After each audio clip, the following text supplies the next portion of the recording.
¿Cuántos han escuchado acerca del amor y la gracia de Dios? ¿Sabía usted que en el Nuevo Testamento uno de los saludos especiales que tenía la iglesia es gracia y amor? Y eran dos palabras importantes. Y yo quiero que vaya a Juan capítulo 8, versículo 1 al 11. Si lo tiene en su Biblia, está bien. Y si no, vamos a procurar presentarlo en las pantallas. Juan capítulo 8, versículo 1 al versículo 11. Y recuerden que estamos hablando del reino de Dios. ¿Qué tiene que ver este pasaje con el reino de Dios? Muchísimo. Ya vamos a verlo cómo se enlaza la historia. Dice el versículo 1. ¿Estamos listos ahí, iglesia? Jesús se fue al monte de los olivos y por la mañana volvió al templo y todo el pueblo vino a él sentado. Él les enseñaba. Entonces los escribas y los fariseos le trajeron una mujer sorprendida en adulterio y poniéndola en medio le dijeron: Maestro, esta mujer ha sido sorprendida en el acto mismo de adulterio. Y en la ley nos mandó Moisés apedrear a tales mujeres. ¿Tú pues qué dices? Mas esto decían tentándole para poder acusarle. Pero Jesús, inclinado hacia el suelo, escribía en la tierra con el dedo. Y como insistieran en preguntarle, se enderezó y les dijo: El que de vosotros esté sin pecado, sea el primero en arrojar la piedra contra ella. E inclinándose de nuevo hacia el suelo, siguió escribiendo en tierra. Pero ellos, al oír esto, acusados por su conciencia, salían uno a uno, comenzando desde los más viejos hasta los postreros, y quedó solo Jesús. Y la mujer que estaba en medio, enderezándose Jesús y no viendo a nadie sino a la mujer, dijo: Mujer, ¿dónde están los que te acusaban? ¿Ninguno te condenó? Ella dijo: Ninguno, Señor. Entonces Jesús le dijo: Ni yo te condeno, vete y no peques más. Señor, oramos que tú nos hables esta mañana en tu palabra.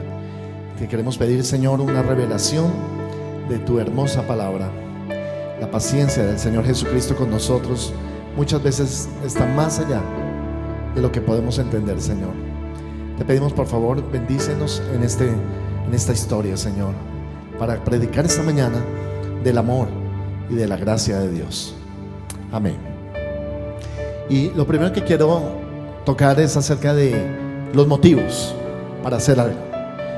Y en este caso, según la historia, dice que los escribas y los fariseos fueron los que ocasionaron todo lo que pasó.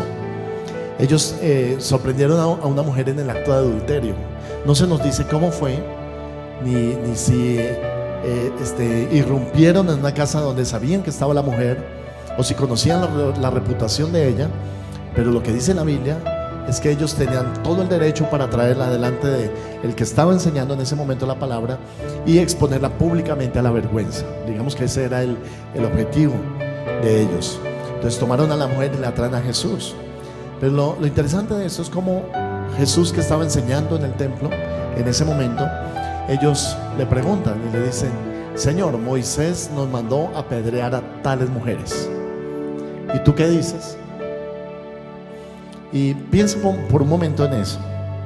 Quiero decirle acerca de la condenación, y es lo primero que quiero tocar, y es cuando nos sentimos condenados y esa culpa nos trae vergüenza a nosotros.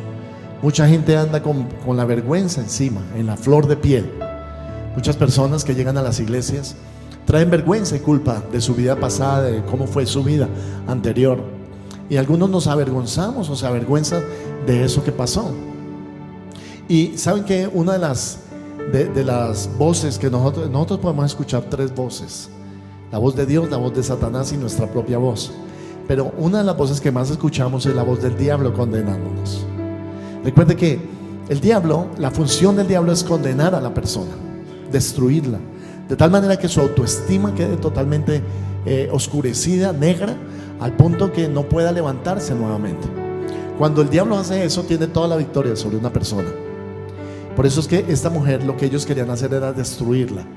Y hablaron de destrucción porque dijeron: vamos a ponerle piedras encima. La ley se llamaba apedrear a una mujer. Y la Biblia dice en Deuteronomio que cualquier persona que adulterara en el pueblo, que el pueblo supiera que era una mujer adúltera o un hombre que estuviera en adulterio, tenían que traerlo y apedrearlo. Es decir, todo el pueblo iba a lanzar piedras contra ellos, iban a morir ahí y de una vez iban a quedar sepultados sobre las piedras o con las piedras. Y entonces la vergüenza, el escarnio, el dolor de la persona iba a ser doble, porque no solamente era matarlo. Sí, se podía matar a la persona, pero ¿por qué hacerlo sentir mal y humillarlo públicamente? Y eso era lo que ellos realmente querían. Ahora, recuerde quién es Jesús, que Jesús fue humillado públicamente también por nosotros. Y en esto quiero hacer énfasis, porque hay corazones rotos en la iglesia. Hay gente que está muy afectada. Y el Espíritu Santo puso estas palabras en mi boca esta mañana para hablarle a aquella persona que se ha sentido así. No necesariamente aquí en la iglesia, usted puede venir por primera vez incluso y haberse sentido así. Y uno dice, como que yo hice algo malo en mi vida anterior y qué esperanza hay para mí, ¿verdad? ¿Qué me queda? A veces no nos queda nada diferente al escándalo público o al escarnio público. Mira, hermano, tan fácil que es juzgar a otra persona. Todos juzgamos a aquella persona que está mal, o al que comete una infracción, o al que pecó, o al que cayó, y todos nos le podemos ir encima. Podríamos darle una piedra a cada uno de ustedes y podríamos coger a la persona y la apedreamos.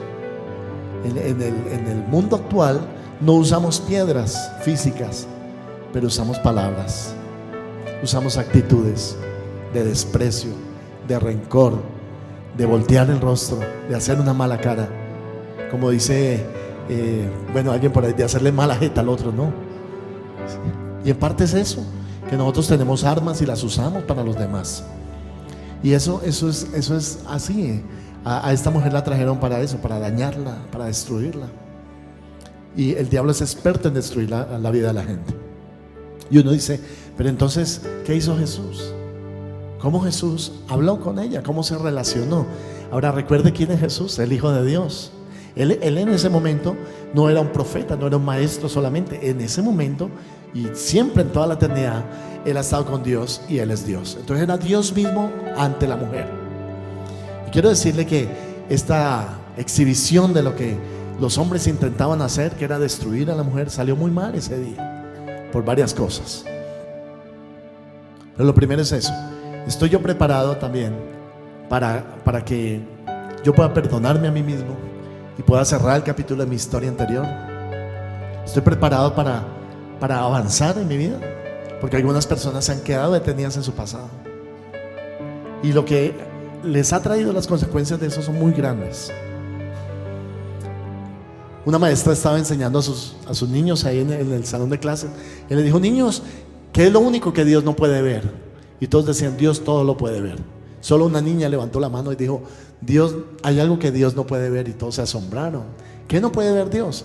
Y la niña dijo en su sabiduría, dijo así: Dios no puede ver mis pecados cuando los cubre la sangre de Cristo. Qué lindo, ¿no? Qué profundo.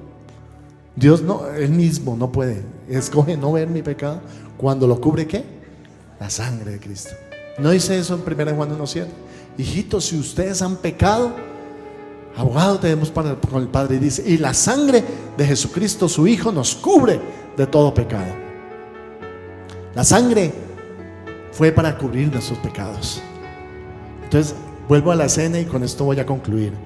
Ahí está la mujer tirada y Jesús le dice: al que esté libre de pecado, tire la primera piedra. Y dicen, de los más viejos, más sabios, a los más jóvenes, todos dejaron una piedrita ahí y se fueron, aburridos porque fueron confrontados con su conciencia.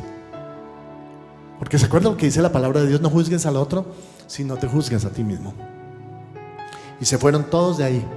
Y ahora aquí está el secreto, hermano. Quedó Jesús y la mujer. Finalmente la salvación es un encuentro personal. ¿Con quién? Con Jesús. La mujer y Jesús. Ahí en la cena no hay nadie más. Y Jesús le hace la pregunta a la mujer: oye, ¿dónde están todos los que te acusaban? ¿Ninguno te condenó? Y ella dijo: ninguno, Señor. ¿Qué le responde Jesús?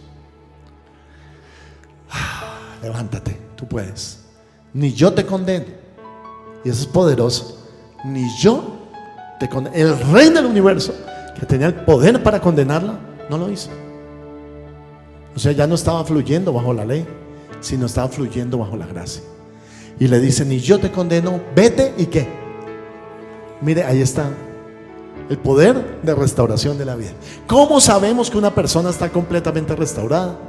porque recibe un poder sobrenatural de Dios para caminar ya no en el pecado, ya no en lo que la ataba, ya no en las mismas mañas del pasado y hábitos viejos y pecaminosos, sino el poder de una vida resucitada para andar en una novedad de vida.